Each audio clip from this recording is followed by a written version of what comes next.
Russell কি খাচ্ছ? পিঠা। কিসের পিঠা এটা? এটা কি দিয়ে বানানো? আটার মধু।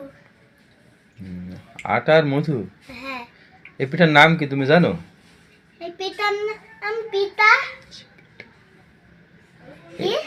এটা কুলসি পিঠা হয়। কেমন লাগছে খেতে? ভালো। ভালো? হ্যাঁ। এটাতে কয়টা খেলা?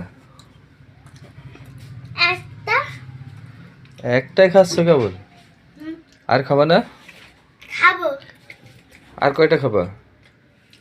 100 খাতা খাবো। তোমার যে বেডশিট আর তোমার যে গায়ের যে একদম ম্যাচিং হয়ে গেছে, গায়ের গেঞ্জি আর বেডশিট দুইটাই হলুদ।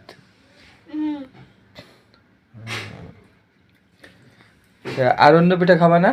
আর কিসের পিঠা বানাইছে? ডালের পিঠা। ডালের পিঠা? হ্যাঁ। ডালের পিঠা মজা লাগে না? না, আমার মজা লাগে না ডালের পিঠা। তোমার এই মধুরটাই মজা লাগে? হ্যাঁ। ওটা মধু না, ওটা খেজুরের গুড় আর হচ্ছে নারকেল। কি বললাম? নারিকেল। নারকেল আর কি? নারিকেল আর মধু। মধু না, ওটা খেজুরের গুড়। খেজুরের গুড় না, খেজুরের গুড় মধু। হ্যাঁ, খেজুরের গুড় আর মধু দিয়ে বানানো।